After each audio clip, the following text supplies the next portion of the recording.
Hello बच्चों, आज exercise 3.1 का क्वेश्चन नंबर 4। क्वेश्चन नंबर 4 ये कह रहा है which of the following pairs of linear equation are consistent and inconsistent और inconsistent if consistent obtain the solution graphically. तो पहले इसको ये चेक करते हैं कंसिस्टेंट है कि नहीं है। तो वो कैसे चेक करेंगे? वो चेक करेंगे a1/a2, b1/b2, c1/c2, इनका रेशियो कंपेयर करेंगे और फिर देखेंगे कि हमको क्या कंडीशन मिल रही है, मतलब इसके सॉल्यूशन कैसा निकलेगा। एक सॉल्यूशन आएगा या बहुत सारे सॉल्यूशन आएंगे या फिर इसका कोई सॉल्यूशन निकलेगा नहीं। ठीक है, तो इसका पहला लेते हैं हम x plus Y is equal to 5, 2x plus 2y is equal to 10। तो इसमें अगर मैं कंपेयर करूं a1/a2, क्योंकि मेरी जो मतलब लीनियर इक्वेशन होती है ax plus B Y plus C is equal to 0। तो इसमें इसको कंपेयर करेंगे a1x plus b1y plus c1 से, और इसको a2x plus b2y plus c2 is equal to 0 से। ठीक है, तो मेरे को तो रेशियो से मतलब है, अगर रेशियो से मतलब है, रेशियो निकलते हैं a1/a2। तो a1/a2 क्या निकलेगा? इसमें a1 होगा 1 और इसमें a2 होगा 2। ठीक है, और b1/b2, b1/b2, b1/b2 इसमें b1 1 और b2 आएगा इसमें 2, यहाँ तक ठीक है। c1/c2 इज इक्वल टू क्या होगा? c1 अगर ये 5 इधर लेके आऊंगा तो माइनस के 5 हो जाएगा, माइनस के 5 अपॉन, और c2 ये 10 इधर लेके आएंगे तो माइनस 10 इजिकल टू 0, माइनस का 10। तो ये भी 1/2 बनेगा, माइनस माइनस कैंसिल 5, है ना। तो मेरे को मिला a1/a2 is equal to b1/b2 is equal to c1/c2। और ये कंडीशन कब बनती है? ये कोइंसिडेंट लाइन होंगी बेटा, क्योंकि इसके इनफाइनाइटली मैनी सॉल्यूशन होंगे। ये कंडीशन जब बनती है, जब मेरे ग्राफ पे जो लाइन होंगी वो कोइंसिडेंट लाइन होती है ना। तो यहाँ पे लिखेंगे कोइंसिडेंट लाइन, है ना, कोइंसिडेंट लाइन। यानी इसका मतलब है कि इसके जो सॉल्यूशन होंगे वो बहुत सारे सॉल्यूशन होंगे, इनफाइनाइटली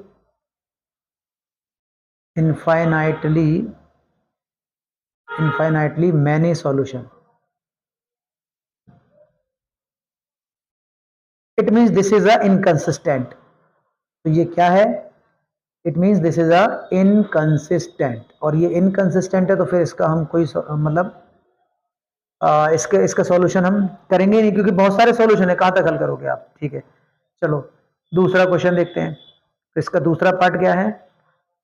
इसका दूसरा पार्ट है x minus Y is equal to 8 और 3x minus 3y is equal to 16। ठीक है, चलो इसको कंपेयर करते हैं। तो a1/a2 क्या निकलेगा? 1/3 और b1/b2 ये आएगा बेटा -1/-3। इट मीन्स माइनस से माइनस कैंसिल 1/3। और c1/c2 8/16। तो 8 बन जाए 8, 8 टू 16, यानी 1/2। तो मेरे को मिला a1/a2 इज इक्वल टू तो है b1/b2 के, but not is equal to c1/c2। ये कंडीशन क्या कहती है? ये कंडीशन कहती है कि the pair of linear equations, the graph of pair of linear equations, है ना, क्या शो करेंगे? शो करेगी पैरेलल लाइंस। यानी ये जो शो करेंगे बेटा, ये पैरेलल लाइंस ग्राफ पे हमें शो करेंगे। और पैरेलल लाइंस का मतलब होता है इसका कोई सॉल्यूशन ही नहीं होगा, क्योंकि ये लाइन एक दूसरे को ही कट करेगी नहीं ना, तो इसका कोई भी सॉल्यूशन नहीं होगा, नो सॉल्यूशन। तो it means this is also inconsistent, है ना। तो ये जो पेयर है, पेयर ऑफ लीनियर इक्वेशंस, है ना, आर इनकंसिस्टेंट। ठीक है, दूसरा पार्ट। तीसरा पार्ट क्या कह रहा है? इसका तीसरा पार्ट कह रहा है बेटा 2x plus Y minus 6 is equal to 0 and 4x minus 2y minus 4 is equal to 0। ठीक है, चलो इसको हम a1/a2 ये निकालते हैं 2, और a2 क्या है? 4, है ना। इट मीन्स 1/2 और b1/b2, b1/b2, b1 और b2 क्या है -2, इसका मतलब -1/2। तो मेरे को मिला a1/a2 is not equal to v1/b2। ठीक है, आगे मुझे निकालने की जरूरत नहीं है। हाँ, मैं समझ सकता हूँ कि ये कंसिस्टेंट है क्योंकि इसका एक यूनिक सॉल्यूशन होगा। तो क्या लिखेंगे, द पेयर ऑफ लीनियर, ये जो लीनियर इक्वेशन दी है ना, given linear equation are consistent, ठीक है ना, and there is only unique solution, यानी वन सॉल्यूशन। मतलब x की एक वैल्यू आएगी और y की भी एक वैल्यू आएगी। ठीक है, एक ही सॉल्यूशन होगा। चलो, हम एक सॉल्यूशन आएगा तो हम इसे ग्राफिकली सॉल्व करते हैं। तो ग्राफिकली सॉल्व करने के लिए हमें इसका ग्राफ बनाना है। तो हम ग्राफ बनाते हैं 2x plus Y is equal to, minus का 6 उधर ले आएंगे, 6 है, और इधर क्या है बेटा 4x minus 2y is equal to 4, है ना। इन दोनों लाइन का ग्राफ बनाते हैं। इन दोनों लाइन का ग्राफ बनाने के लिए हमको क्या चाहिए, हम x और y इस लाइन के कम से कम 2 पॉइंट निकालते हैं। ठीक है, x इज इक्वल टू अगर मैं 0 रखता हूं तो y इज इक्वल टू आएगा 6। ओके, अगर मैं y इज इक्वल टू 0 रख देता हूं तो x इज इक्वल टू आएगा 3। ठीक है, मैं इसमें निकालता हूं x और y, कम से कम 2 पॉइंट यहाँ निकालते हैं। तो x इज इक्वल टू अगर मैं 0 रखता हूं तो y इज इक्वल टू क्या आएगा -2। ठीक है ना, और y इज इक्वल टू अगर मैं 0 रखता हूं तो x इज इक्वल टू आएगा 1। चलो, मैं इनसे बनाता हूं। ये है 0,6 और एक मिला 3,0। यहाँ मुझे पॉइंट मिले बेटा 0,-2 और यहाँ मिला 1,0। ठीक है, मैं इनका ग्राफ ड्रॉ करता हूँ। चलो, इनका हम ग्राफ ड्रॉ करते हैं। 1 2 3 4 5 6, 1 2 3 4 5 6, 1 2 3 4 5 6, 1 2 2 3 4 5 6, 1 2 3 4 5 6। लेकिन ये क्या है, इधर ना हम नेगेटिव चलेंगे, नेगेटिव, इधर हमें सब नेगेटिव में आना है। ठीक है, इधर पॉजिटिव जाना है और यहाँ पॉजिटिव चलना है और इधर भी नेगेटिव चलना है। ठीक है, क्योंकि ये एक्स एक्सिस है और ये वाई एक्सिस है। चलो, तो 0,6, 0 एक्स पे 0 और वाई पे +6 ऊपर, 1 2 3 4 5 6, ये वाला पॉइंट है मेरा 0,6। ठीक है, 3,0 तो x पे चलूंगा 3, 1 2 3, 3,0, y पे चलूंगा नहीं, तो ये जो पॉइंट है मेरा 3,0 है। ठीक है, तो मैं अगर इसको मिला दूं तो कुछ ये इस तरह से लाइन मुझे मिल जाएगी। ठीक है, तो ये जो मेरा ग्राफ बना, ये बना 2x plus Y is equal to 6 का ग्राफ बन गया। ठीक है, इसका देते हैं 0,-2, तो x पे 0 और -2 y पे किधर चलेंगे, -2 नीचे, 1 और 2, है ना। तो ये आया -2 और ये नंबर आया 0। x पे 0 और y पे -2, ये पॉइंट मिल गया मेरे को। ठीक है, 1,0, x पे 1 और 0, ये पॉइंट मिला। तो अगर मैं इसको मिला दूं तो कुछ ये मिलेगा ना। ठीक है, तो अब ये सॉल्यूशन क्या निकला बेटा, ये सॉल्यूशन निकला 1 2 और इधर 1 2, यानी अगर मैं यहाँ पे ये मिला के देखूं तो ये जो पॉइंट है जहां पे ये ग्राफ कट कर रहा है, ये तो इसका सॉल्यूशन होगा ना। तो ये तो x पे भी 2 चलेगा, x पे 2 चला और y पे भी 2 चला। ठीक है, x पे और y पे 2 चला, इसका मतलब ये जो मेरा पॉइंट बना वो क्या बना 2,2। तो ये मेरा सॉल्यूशन है, यही सॉल्यूशन है ना।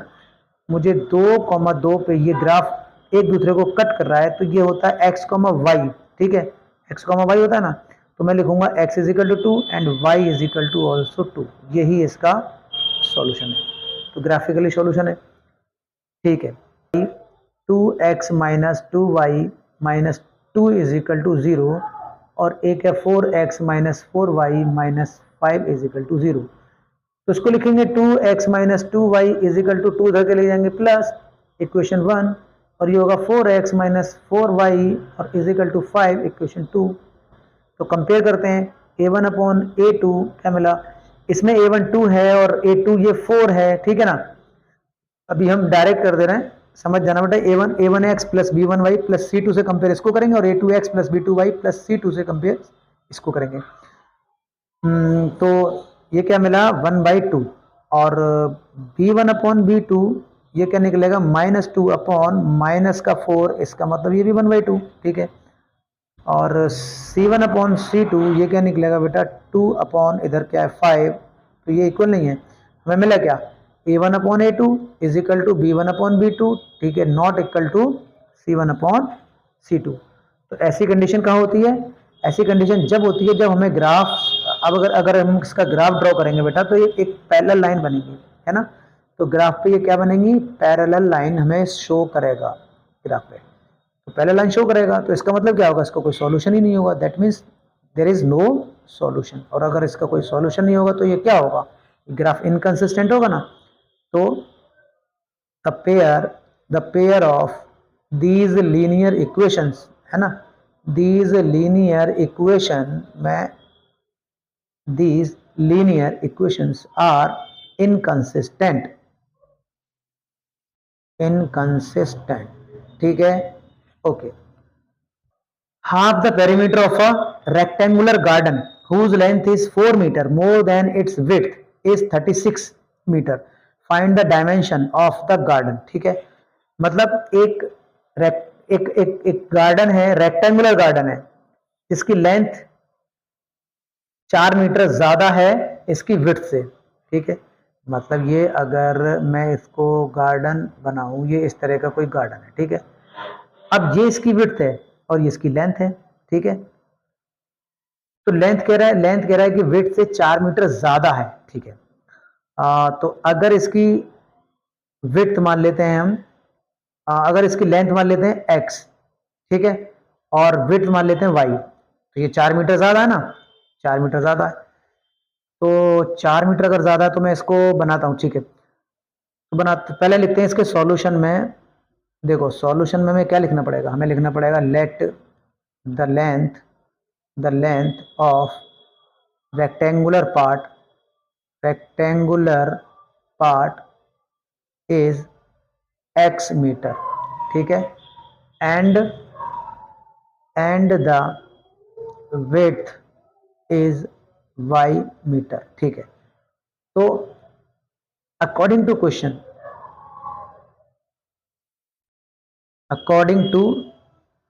क्वेश्चन, क्या कह रहा है?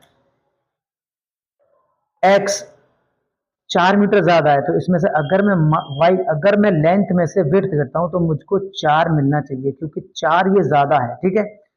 इसी को इक्वेशन 1 बना लेंगे। और इक्वेशन टू कह रहा है कि half the perimeter of the rectangular garden के पेरीमीटर को अगर मैं हाफ कर दूं तो वो 36 के बराबर है, ठीक है। तो पेरीमीटर क्या होता है बेटा? अगर इसका पेरीमीटर हाफ कर दें रेक्टेंगुलर का तो वो 36 के बराबर है, ठीक है ना। तो इसका पेरीमीटर होता है क्या बेटा? पेरीमीटर होता है 2 इंटू एल प्लस बी। ये इसका पेरीमीटर होता है ना, लंबाई प्लस चौड़ाई, अपॉन में क्या 2 इज इक्वल टू 36 है ना, तो 2 से 2 काट दो।